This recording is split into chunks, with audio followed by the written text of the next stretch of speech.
licenciatura de Derecho en la Unidad Académica de Derecho de la Universidad Autónoma de Nayarit. Cursó el diplomado denominado Los Derechos Humanos y su impacto en el ejercicio de la profesión en el derecho mexicano, impartido por la Universidad Autónoma de Nayarit. Asimismo, cursó el diplomado en Derecho Administrativo, impartido por el Centro de Estudios Jurídicos Carbonell. Actualmente estudia en el diplomado en Derecho Digital, impartido por el Instituto de Investigaciones Jurídicas de la Universidad Nacional Autónoma de México y la Academia Mexicana de Derecho Informático. Realizó estudios de licenciatura en la Universidad de Pamplona de la República de Colombia. Ha fungido como coordinador general de distintos eventos cuyo objeto ha sido la difusión de la cultura jurídica, tales como la Jornada de Derecho Digital, evento transmitido por la Academia Mexicana de Derecho Informático, Asociación Civil, la Universidad Autónoma de Nayarit y la Universidad de Colima. El conversatorio sobre Derecho Administrativo, transmitido por Biblioteca Jurídica Porrúa, el conversatorio sobre Jurisdicción Digital, Administrativa y Judicial, transmitido por la Academia Mexicana de Derecho Informático, Asociación Civil. Impartió diversas cátedras sobre la historia del derecho mexicano en la Universidad de Pamplona de la República de Colombia. Escribió para el Boletín del Archivo General de la Nación. Es copartícipe en investigaciones jurídicas en temas de derecho administrativo y digital. Fue profesor invitado en el Instituto Tecnológico de Estudios Superiores de Monterrey, Campus Guadalajara, y asimismo forma parte del personal de la Notaría Pública número 6 de la primera demarcación notarial del estado de Nayarit, con sede en la ciudad de Tepic, lo cual puedo decir con alegría porque es parte de la casa, ¿no? Es parte de nuestro personal en la Notaría Pública y sus ayudas, su trabajo y sus opiniones siempre son muy bien valoradas. Muy bien, estimado Alfredo, amigo, te cedo el uso de la voz para que puedas ilustrarnos con tu participación. Adelante. ¿Qué tal? Muy buenas tardes. Primeramente quiero darle las gracias al amable auditorio que se dio cita el día de hoy y nos ha regalado ¿qué podemos decir? Como 1 hora y media que durará este panel para seguir estudiando. Como bien lo sabemos, el derecho nunca descansa y ustedes responsablemente aprovechan este sábado para escucharnos. Se siente muy feliz, me siento muy contento de que nos acompañen las más de casi 40 personas que están en Zoom, los más de 20 personas que están en Facebook. Y también quiero agradecer el apoyo del Seminario de Derecho Romano e Historia del Derecho de la Facultad de Derecho de la UNAM, así como a la Universidad Autónoma de Nayarit por el apoyo en la realización de esta actividad y por transmitir la misma. Asimismo, maestro David Luna y amigo, apreciable amigo, le agradezco su amable introducción hacia mi persona. Sabe que esas palabras para mí me llenan de orgullo y satisfacción, me siento muy contento. Además, también quiero felicitar al doctor Fabián Herrera León por su participación, agradecerle por su apoyo y también felicitarle porque, como lo vemos, no solo ha sido una inspiración para los estudiosos de la historia, sino también nosotros, los estudiosos del derecho, tenemos que seguir analizando y leyendo las aportaciones valiosas que ha hecho en el tema el doctor Fabián Herrera León. Y asimismo, quiero darle un amplio agradecimiento y mandarle un saludo hasta la Ciudad de México a quien es una eminencia en historia del derecho, a la doctora Consuelo Sirven Gutiérrez, por todo el apoyo. Créame que es un privilegio gigantesco compartir el micrófono con usted, una institución y una referencia en el país. Y sin más preámbulos, voy a mostrarles unas diapositivas. Les pido de favor si me dicen si me escucho bien y si ven la pantalla que estoy compartiendo. ¿Alguien me puede apoyar si se está viendo? ¿Te escuchas? Sí, todo en orden. Se ve muy bien, Alfredo. Sí se ve la pantalla, ¿verdad? Excelente. Sí. Ok. Un momentito.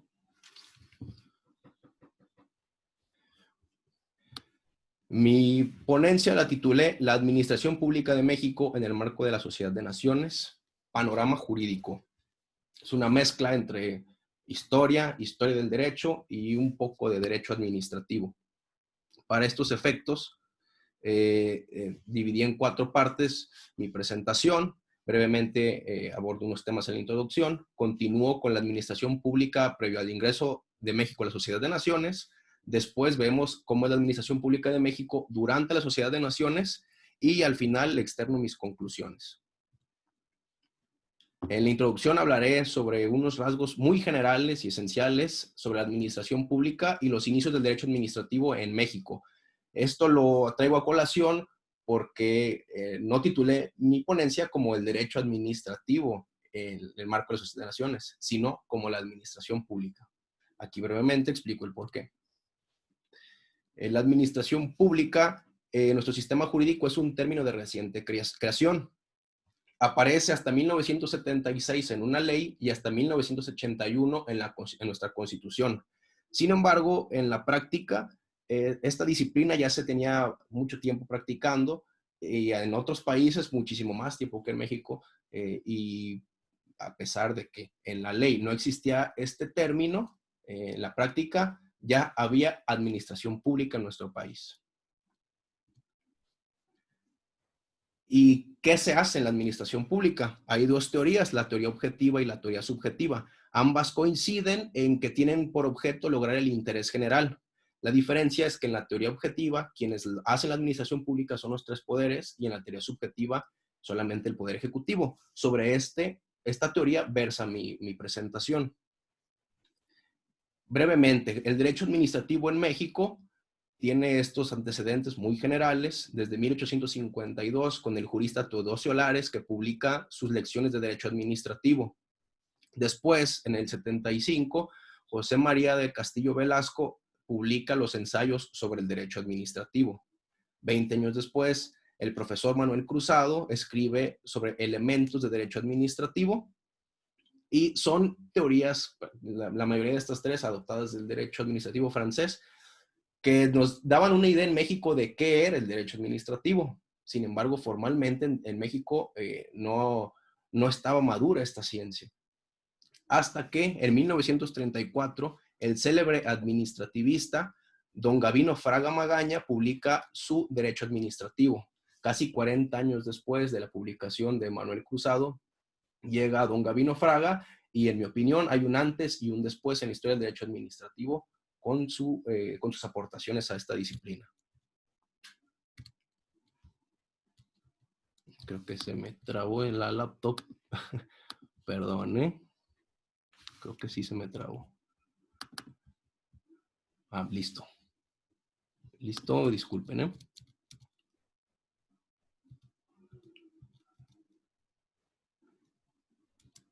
Bien, ahí me quedé. Voy a tenerla así mejor para evitar que se me vuelva a trabar. ¿Y qué es el derecho administrativo? De acuerdo al doctor Luis Humberto Delgadillo, es una rama de la ciencia del derecho que estudia los principios y las normas que regulan la organización y la actividad de la administración pública, los medios para realizarla y las relaciones que generan. Aparecen en este libro recomendado esta definición. Por lo tanto, concluimos que primero nace la administración pública y después el derecho administrativo. En mi opinión, el derecho administrativo ya nace con todos los elementos indispensables para que formalmente aparezca esta disciplina hasta 1937 con el Tribunal Fiscal de la Federación. ¿Por qué? Porque a pesar de que la administración pública hacía actos administrativos, los administrados no tenían un tribunal especializado para defender sus intereses. Se existía la Suprema Corte, sin duda alguna, pero no había un tribunal especializado en materia administrativa. Hasta 1937 con el Tribunal Fiscal de la Federación, que como su nombre lo dice, tiene competencia estrictamente fiscal y regula los actos emitidos por las autoridades fiscales, es decir, autoridades administrativas. Muy general, para poder continuar con el tema que nos ocupa. Parte número 2, hablo sobre la administración pública previo al ingreso a la Sociedad de Naciones. Únicamente abordo las principales reformas a esta disciplina. Breve historia. ¿Cómo llega México cuando inicia la Sociedad de Naciones? Como ya lo mencionó mi buen amigo el doctor Fabián, en 1931, ingresa México a la Sociedad de Naciones, pero esta nace y empieza a funcionar en 1920. ¿Cómo está México en 1920? ¿Cómo está la administración pública de México, la situación del país? Hay crisis económica, Hay inestabilidad política, venía de una revolución, era también, por lo tanto, concebido en el mundo como un país inmaduro, en constante caos porque estaba guerra tras guerra, y tenía poca aptitud diplomática y un nulo interés por establecer relaciones exteriores. ¿A qué se debe este fenómeno? Durante el porfiriato, los extranjeros tenían muchos intereses en el país y una de las causas de la revolución fue combatir estos intereses para que los nacionales los tuvieran. Consideraba el mundo a México como nacionalista y socialista gracias al artículo 27 y 123. El artículo 27, como ustedes saben, no le daba ya ningún beneficio a los extranjeros. Y en el artículo 123 ya le daba derechos a los trabajadores, un derecho social que viene a ayudar a la situación de los obreros, que en el porfiriato también fue deplorable. Otro dato importante es que no había tribunales de justicia administrativa durante esta primera etapa, como ya lo mencioné. Por lo tanto, la Administración Pública de México se carecía de seguridad jurídica administrativa y fiscal. A estos problemas, ¿qué soluciones pudieran haber arreglado la situación? El derecho constitucional, el derecho internacional público y el derecho administrativo, que es sobre lo que se está hablando. Durante esta etapa, les adelanto, el derecho internacional público en México no tiene ninguna influencia, por lo tanto, entre el derecho constitucional y el derecho administrativo ayudaron a encontrar algunas soluciones para el país. Dentro de estos primeros 13 años, es decir, que abarcan desde el término de la revolución hasta el ingreso de México a la Sociedad de las Naciones, ¿cómo fue la administración pública del país? La situación política se estabilizó, así como la situación social. Hubo gran creación de instituciones bajo la presidencia del expresidente Plutarco Elías Calles, principalmente. Aparece el derecho social, que fue de gran influencia a nivel mundial, y hay autonomía contra intereses extranjeros. ¿En qué falló en esta etapa la administración pública del país? Hubo pocas concesiones, había una justicia administrativa, no se tuvo una justicia administrativa eficiente, la inversión extranjera era prácticamente nula y había una deficiente técnica en la recaudación fiscal. Otro grave problema que no ayudó a combatir esos problemas económicos. Aquí les ilustro cómo fue la técnica administrativa en la administración pública. Lo rojo es lo peor y lo blanco lo mejor. Vemos cómo a través del tiempo fue mejorando a nivel tanto interno como externo. Interno ya les mencioné en términos generales en qué fue buena la administración. Y por su parte, en lo exterior, es importante citar el artículo 89, fracción tercera y décima de la Constitución, esos artículos que autorizan al Poder Ejecutivo a dirigir las negociaciones diplomáticas, además de elegir a los diplomáticos y a los cónsules. Veremos que esa elección y esa elección de diplomáticos y esa dirección en las negociaciones internacionales fue brillante. En un principio no había ningún interés y con el paso del tiempo esto ayudó bastante a mejorar la situación del país. Ya lo veremos más adelante. ¿Qué reformas a la Constitución se realizaron en la administración pública? Recordemos que estamos hablando de la teoría subjetiva de la administración pública. Aparecen 3 reformas fundamentales. La primera se da hasta 1928, cuando se amplía el periodo presidencial para que el mandatario ya no estuviera 4 años, sino 6. En el mismo año se reformó el artículo 89, que también le da no solo al Congreso, sino al Poder Ejecutivo Federal la facultad de nombrar funcionarios del Poder Judicial de la Federación y del Distrito Federal. Y en 1929 se reforma el artículo 123, en el cual eleva al rango de utilidad pública la expedición de una ley de seguro social. Es decir, vemos que sí era bien concebida la imagen de México como un país que fomentaba el derecho social. Ante estos retos que ya mencioné de la Administración Pública de México, también se encontraban los retos que tenía la Sociedad de Naciones al crearse. Los de la Sociedad de Naciones era que existía un mundo en caos porque había inestabilidad internacional. También buscaba combatir la esclavitud, la desnutrición, las epidemias y el tráfico de drogas. ¿Qué coincidencias hay entre los retos de esta Sociedad de Naciones y los retos de la Administración Pública de México en el mismo tiempo?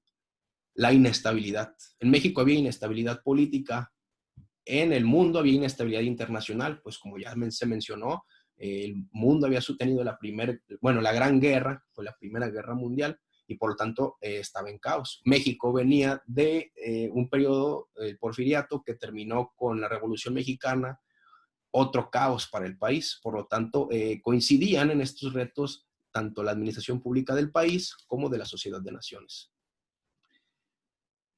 ¿Cómo le fue a la Sociedad de Naciones ante sus retos? La situación del mundo en caos se fue radicando en principio. La estabilidad internacional también se fue mejorando y se cumplió exitosamente ese combate a la esclavitud, a la desnutrición, a las epidemias y a las drogas. Y ahí con verde dejé un apartado especial para destacar que aparecen las primeras muestras de internacionalismo científico e intelectual. Todos estos antecedentes más tarde nos van a ilustrar para lo que quiero abordar. ¿Y cómo le fue por su parte a la Administración Pública de México? La situación económica mejoró, fue un país más maduro, tuvo mejor actitud diplomática y mayor interés por establecer relaciones exteriores. Además, el país se estabilizó, la situación política, y ya no hubo tanto caos como en otros tiempos. En resumen, de la administración pública, hubo soluciones políticas, no técnicas. El poder ejecutivo era dominante y con la reforma que mencioné anteriormente todavía fue más dominante. Y otro punto más fuerte para indicar esa importancia y autoridad del poder ejecutivo es que no había tribunales especializados en materia administrativa. Además, se carecía en el país de una recaudación fiscal. Era muy deficiente esta técnica, por lo tanto, como ya también lo comenté, era difícil también tener dinero, el erario público. ¿Cómo influyó la situación de la Sociedad de Naciones en la Administración Pública de México? Aquí vemos otra vez la influencia de la historia del derecho internacional para mejorar la situación de un país. 4 cosas muy importantes influyó esta sociedad, porque fue una gran referencia para que se estabilizara la situación política y social. Fue un ejemplo muy importante para que México comprendiera que era muy trascendente invertir en ciencia. Además, también otra muestra que es muy importante y que sigue vigente es la elección de técnicos en las administraciones, no solo políticos. Y por último, muestra también la importancia de la cooperación internacional para mejorar el interés general. Buscando unas reflexiones sobre derecho administrativo, ¿quién mejor que un jurista brillante y un diplomático extraordinario de la época? ¿Quién mejor que el jurista Narciso Bassols García, que deja 3 reflexiones en su obra Notas de la Cátedra de Derecho Constitucional? Dice que a diferencia del derecho constitucional, el derecho administrativo es dinámico, que el derecho constitucional crea el poder y el derecho administrativo define las formas de actividad diaria de esas ramas del poder. Y por último, y en mi opinión la más importante, menciona este célebre jurista y diplomático que el derecho administrativo es fundamental, es necesario para que permita que el Estado cumpla sus fines, pues es el que estudia cómo va a lograr los fines del Estado. Los estudia diariamente, como ya se mencionó.